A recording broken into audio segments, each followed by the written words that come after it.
Hello dear students, welcome in ASC starter. देखिए पहले से गले में काफ़ी आराम है, तो बाकी पूरी कोशिश करूँगा आपको अच्छे से समझ में आए। और फटाफट स्टार्ट कर लेते हैं। और पहले आप खुद आंसर ट्राई करने की कोशिश करना, फिर अपने आंसर मैच करना।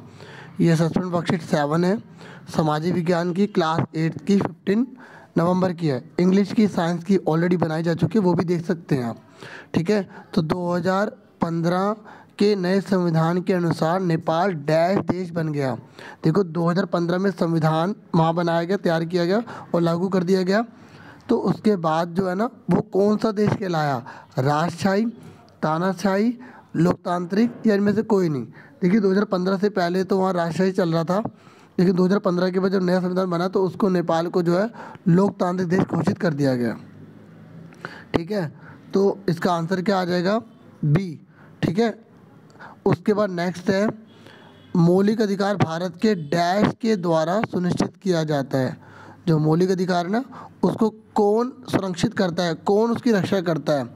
मौलिक अधिकार बच्चों टोटल हमारे 6 हैं। ठीक है, अभी मैं नीचे बताऊंगा कौन कौन से मौलिक अधिकार हैं और इसको सुनिश्चित कौन करता है। राज्य सरकार, केंद्र सरकार। राज्य जो केवल एक राज्य के अंदर होती है, केंद्र जो पूरे देश को संभालती है। ठीक है, और संविधान जो है वो लिखित होता है उस देश को कैसे चलाना है। तो मौलिक अधिकार जो है वो संविधान जो है सुनिश्चित करता है। तो इसका आंसर बी है। पहले वाले का क्या था? बी। दूसरे वाले का भी बी। फिर तीसरा है कि भारत में तीसरे स्तर की सरकार कहा जाता है। देखो 3 स्तर पर सरकारें होती है। पहली होती है केंद्र, दूसरी होती है राज्य और तीसरी होती है पंचायत राज। तो इसलिए इसका आंसर क्या आ जाएगा? पंचायती राज को। तो ए आंसर हो जाएगा। ठीक है, उसके बाद चौथा क्वेश्चन है, ये कह रहा है कानूनों को लागू करने और शासन चलाने की जिम्मेदारी किसकी होती है? देखो कानूनों को लागू करना और चलाने की बात कर रहा है। ठीक है, तो देखो जो कार्यपालिका होती है ना, वो कानूनों को लागू करती है और शासन को चलाती है। तो इसलिए इसका आंसर क्या आएगा? ए। जो विधायिका होती है ना, वो कानून बनाती है। न्यायपालिका जो होती है कानून की रक्षा करती है। क्योंकि एग्जाम में आपसे कुछ और भी तो पूछ सकता है, आपको हर चीज़ आनी चाहिए। उसके बाद ये कह रहा है कि भारतीय संविधान की अंतरात्मा किसे कहा जाता है? ठीक है, शक्तियों के बंटवारे को, संघवाद को, संसदीय शासन पद्धति को या मौलिक अधिकार को? तो देखिए जो भारत की जो अंतरात्मा है, जो कॉन्साइंस है ना, वो मौलिक अधिकार को माना जाता है। ठीक है, और जो डायरेक्टिव प्रिंसिपल होते हैं ना उनको। ठीक है, तो मौलिक अधिकार आ जाएगा। ठीक है, नीति निर्देशक लिखा होता तो वो भी इसका आंसर होता। नीति निर्देशक और मौलिक अधिकार दोनों को कहा जाता है अंतरात्मा। तो डी आंसर हो गया इसका। ठीक है, चौथे का जो था ए था। उसके बाद छठा क्वेश्चन है। छठे क्वेश्चन में आपसे बोला गया कि 14 वर्ष से कम उम्र के बच्चों को मजदूरी पर रखना अपराध है ना, बहुत बड़ा क्राइम माना जाता है ना। तो किस मौलिक अधिकार के द्वारा घोषित किया गया है? ये घोषित किया गया शोषण के विरुद्ध अधिकार। देखो मैं आपको बता रहा था ना कि हमारे 6 मौलिक अधिकार होते हैं। छठे का आंसर तो सी है, लेकिन आपसे पूछ ले कि 6 मौलिक अधिकार कौन कौन से हैं? तो पहला समानता का, दूसरा स्वतंत्रता का, तीसरा शोषण के विरुद्ध अधिकार, चौथा सांस्कृतिक और शैक्षिक अधिकार, पांचवा धार्मिक स्वतंत्रता का और छठा है संवैधानिक उपचारों का अधिकार।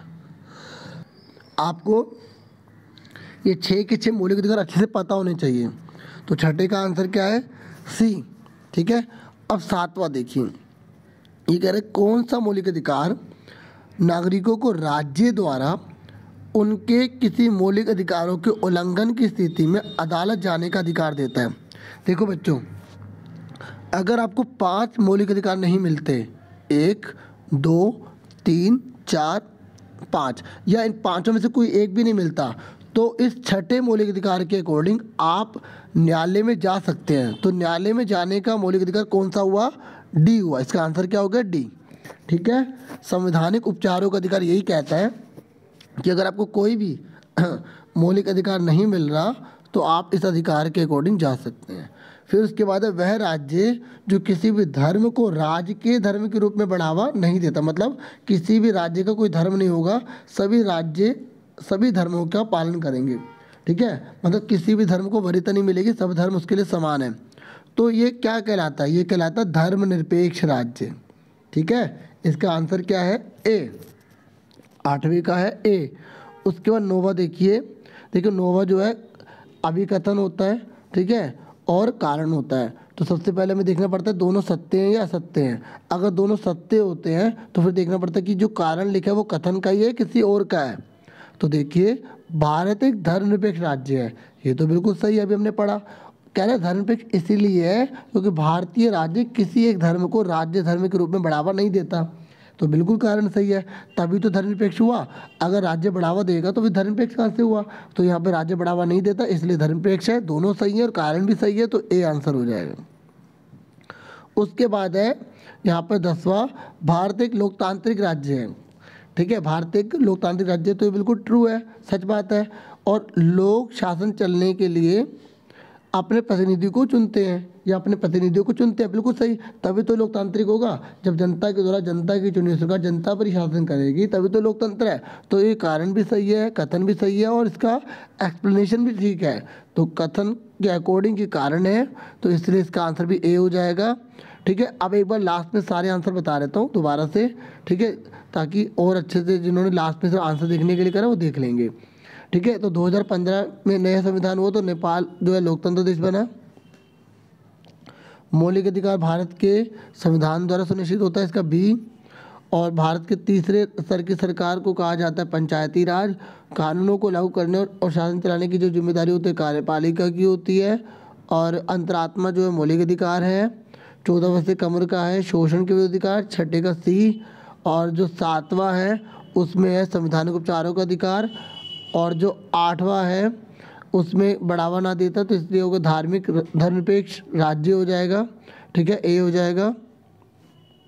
उसके बाद जो है हमारा 9वें का जो है यहाँ पर भारत एक धर्मनिरपेक्ष राज्य, तो इसका ए था। कारण कथन दोनों वाला बताना था, तो 10वें का भी ए था। तो इस तरीके से पूरी वीडियो हो गई। उम्मीद करता हूँ आपको समझ में आ गया होगा। आपसे फिर मिलेंगे एक नेक्स्ट वीडियो में। Thank you for watching and listening carefully. Take care yourself dear students.